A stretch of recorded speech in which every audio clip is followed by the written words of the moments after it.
Good morning, guys. Sunday, June 18th, 2023. Today is going to be a Navy SEAL session, 20 minutes, 5 reps in the perimeter of a minute. See how much time I can save up. I was pretty happy last session, which I ended up saving a little over 2 minutes and maybe 2 minutes and 15 seconds or so. When I didn't feel like I was going to be able to. Of course, I don't feel like I'm going to be able to again today. Same issues with a few additional ones thrown in. My lower back is still sore, and my left knee and left shoulder seem to be causing me just a little bit of issues today. We'll see what happens.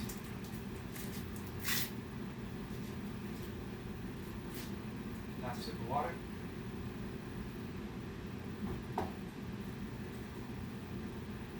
Really, I've been thinking of these sessions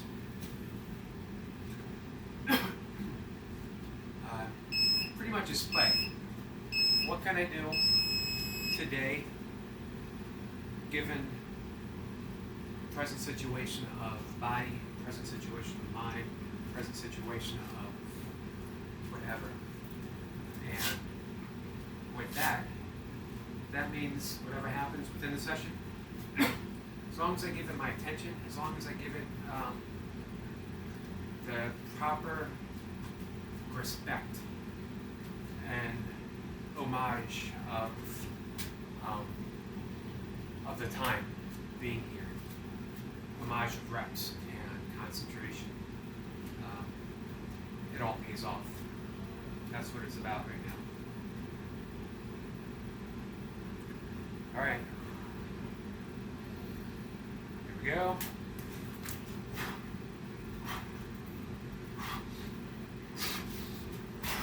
One.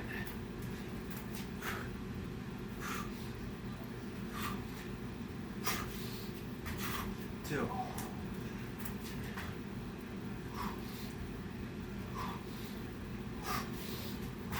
Three.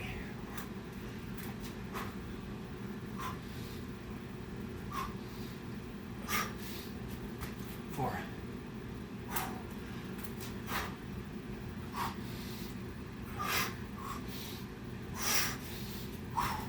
Five.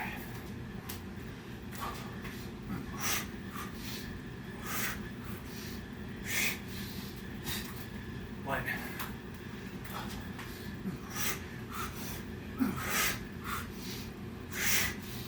Two.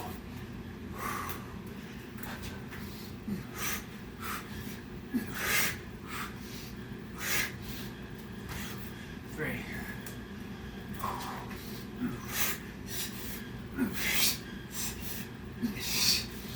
Four.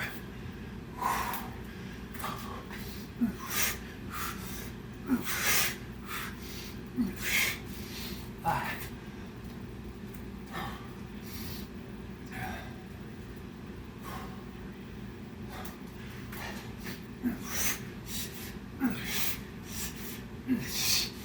One.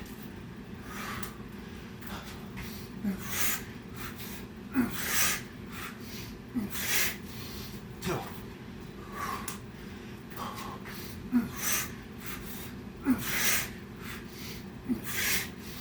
Three.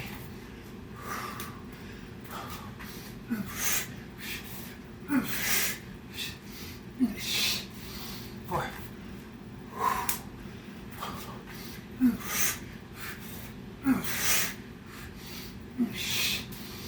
Five.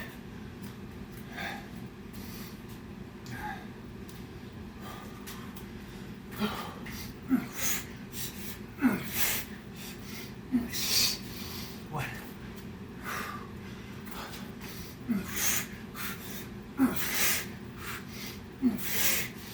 Two.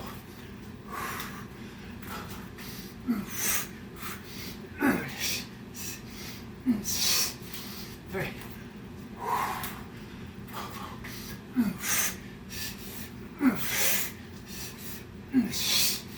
Four.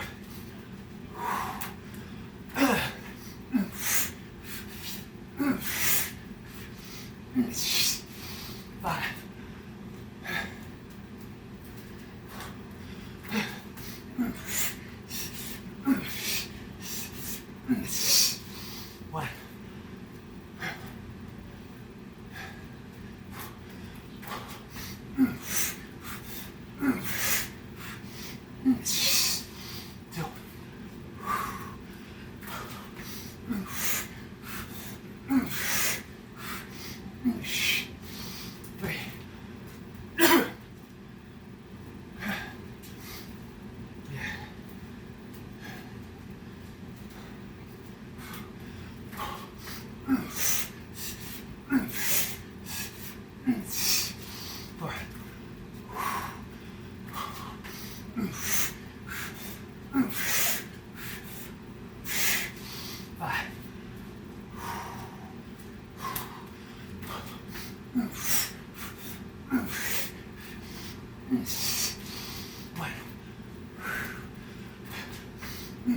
Hi guys.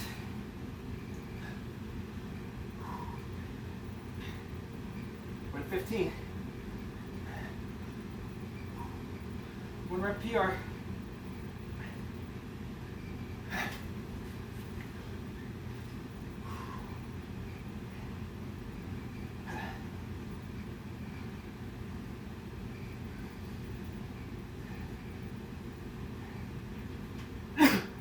PR in a couple senses. When I had 2 minutes and 35 seconds saved up. Allowed me to get, I think, 2 easy reps, maybe 3. I don't remember exactly how it was set up. But I think it was 2 easy reps. And then get a little bit of rest. I was really tempted to take a little bit longer at the top of the minute, but I forced myself to do 1, maybe 2 reps. Then I caught my breath, and I went all out and repeated 115 reps. So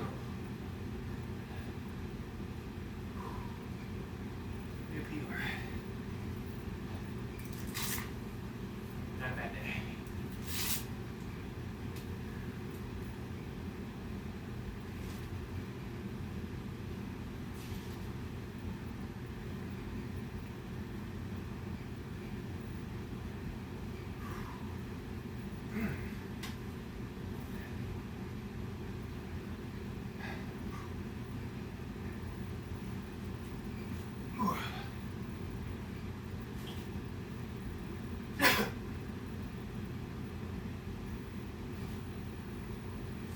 Pretty sure I had a 1 rep PR going into that last minute.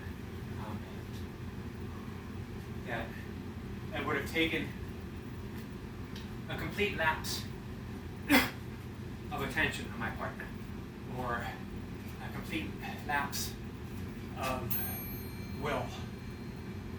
I don't mean willpower, as I don't like to separate distinctions of power. That there's willpower, that there's something that isn't willpower. You know what I mean? I know it was Arthur Schopenhauer who talked about will being a separate thing, which is along the lines of Carlos Castaneda talking about intent being a separate thing. We tap into the power of intent. That hits a little more, both of those, a little more close to home. And yet I don't like to think of them as separate, because how is anything separate from the doing? There is no doer. So who is it that's tapping into willpower or intent? Interesting thoughts. Might be better to talk about after. do some easy presses, I think.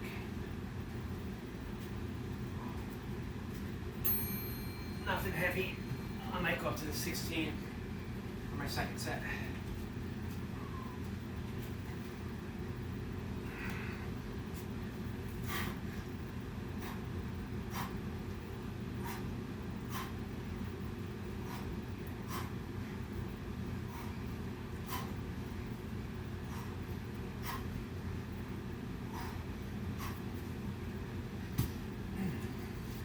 I like to set it down when my back is sore. Just provides a moment without tension before I go into my next set or my next arm.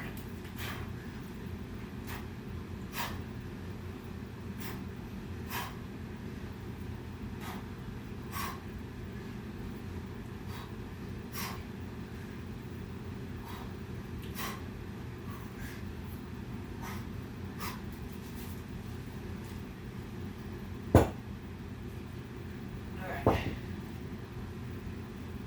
6 and 6. Next long rest.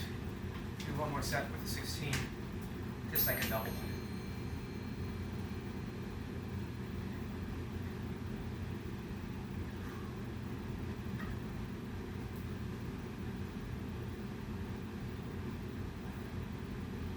So with 2 minutes and 35 seconds saved up, I considered using the whole thing for rest, and then trying to do like 8 and 7. Sometimes that works. However, that second minute, that last minute, sometimes I have nothing left. I hit 8 reps and I'm spent. And I only end up getting like 5 in that last minute. That's the way it's sort of played out in the past. Not always, but sometimes, often enough. And then we're just getting 1 rep. I also thought about getting an extra rep in the beginning, but I just never know, again, what you do in the beginning, how does it play out later. That shows you Indra's net, the divine web, the Wyrd, as they say in Celtic mythology, Celtic shamanism. Everything's connected. In Indra's net, the Vedic concept of the universe, Indra has a giant net with jewels, and every jewel reflects another jewel, reflects another jewel, and that's the hologram of the universe. You tug on one string, and the entire universe shakes in response. So I get an extra rep, my entire universe of burpees shakes in response. Maybe good, maybe bad, but when I start, I have to be willing to ask myself, is it worth that?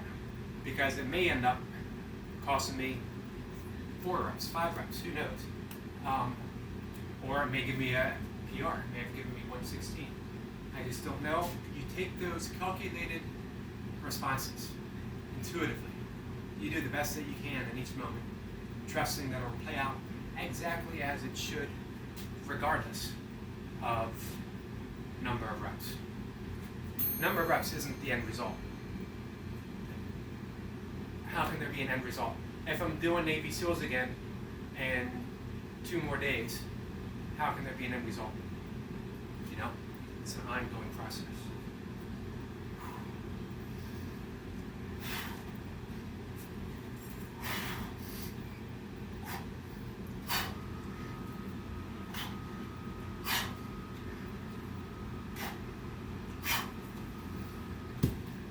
This 3. Again,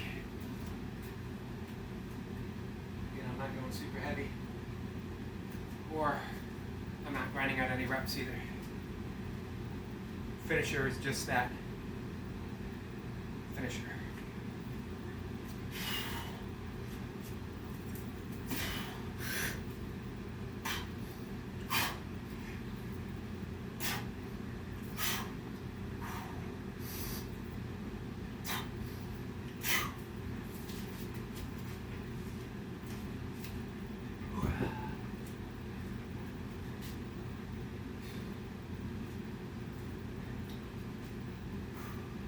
Alright guys, I'm eyeing up to 18 kilogram. There's absolutely no need for me to do 18 kilograms. Yes, it's doable. Probably feel good. I'd probably be happy about it. But there's just no need. So we're going to call it a day.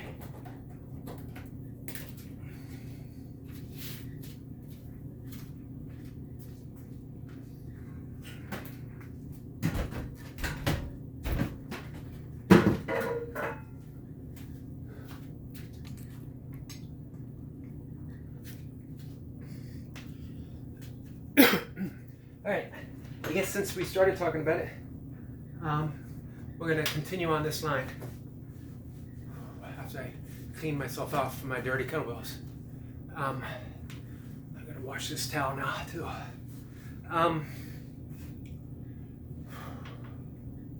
Yep, so we were talking about divine will, intent, tapping into it. The thing is that it doesn't exist apart from us. Intent, the force of intent, it's a natural power, a natural instinct. Yes, we tap into it, but it's not something that we tap into that is separate from us.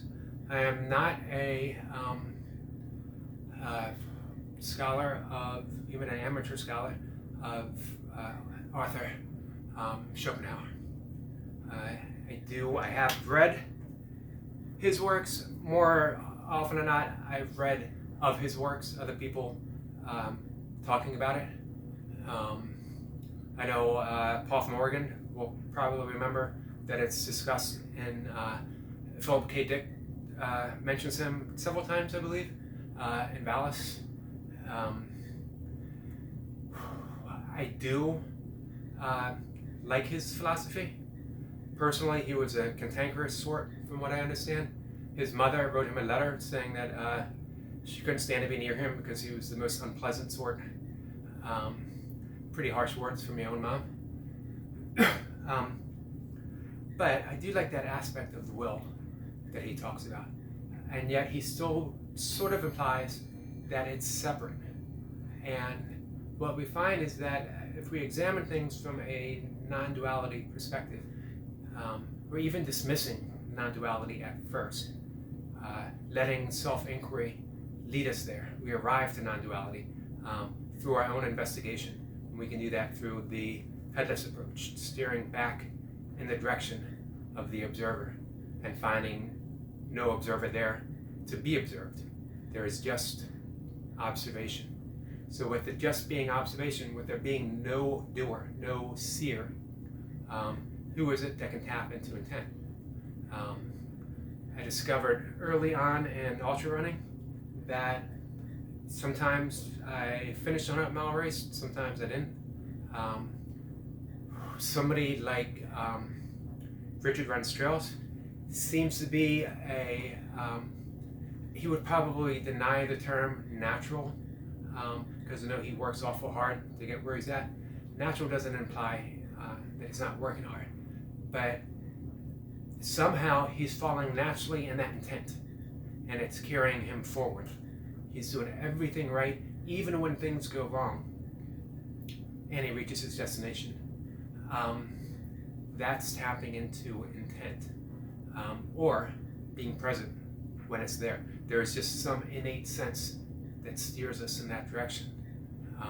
That's the divine will, that's intent. Carlos Castaneda, to me, is more accessible than Schopenhauer, more readable, and he fills me with mystery when I read Castaneda. I highly recommend all of his works, specifically The Power of Silence, Separate Reality, Fire Within. All of those are definitely classics. Also, I can't remember his last name. I'll see if I can remember and hook it up. It's called The Way of the Wyrd, and it's a fiction book that accounts for the for Celtic shamanism, Celtic sorcery, It's really, it's a fascinating, entertaining read. So when it comes to burpees here, what separates my 112 reps 2 days ago, Friday, and 111 2 times before, last 2 times before that. What separates that 112 from 115? Am I more fit today than I was then? Maybe marginally. Couldn't be measured. There's no skill that I can think of that would measure the fitness gain within a 3-day period. Am I better recovered? Maybe. I'm pretty sore. My back hurts as much as it did the other day. My left shoulder is sore, and my knee is a new little issue that has tweaked things just a bit. So it's doubtful that it's recovery. Conditions are a little better in here. It's not quite as smoky as my other homeowner lives with me would like it to be. But whatever it is, little something extra, or maybe a little something less. There was less personality involved, that I wasn't driven. I just allowed the reps to show up as they did. There was maybe less hold of gravity to my body. There was more magic in the air. There was more mystery. There was, again, maybe less involvement. Who knows? But it was there. And it was sensed. So I allowed myself to fall into it, and the reps showed up. That's intent, and that's the will that Schopenhauer talks about. It's the way of mystery. It's the way of the weird. This is the old-fashioned spelling of Wyrd, W-Y-R-D. Really worth looking into, because it changes the nature of every single thing we do, especially when we think of the fact that there's no doer, just doing. Everything changes, because then everything's okay. Everything's all right. Everything just naturally falls into place. Even if we don't like, even if there's a sense that we don't like how things are, that's just narration. That's just the voice, thoughts saying, as George Harrison would say, my, me, mine. I don't like, I don't appreciate, I don't, I. It's just a voice. It's not our voice. Eckhart Tolle talks about that. It's the voice within, but it's not us. It's just energy. It's just thought is just a vibration. And then when we talk, it's a less subtle, more solid vibration. Don Miguel Ruiz talks about that, particularly in The Master of Self, or The Mastery of Self, which is another book that I highly recommend. All right, guys, let's end this conversation before I hit the 40-minute mark. Thanks for tuning in. I appreciate everyone who stops by to watch and leaves a message. Thanks again. You guys enjoy your Sunday. Bye.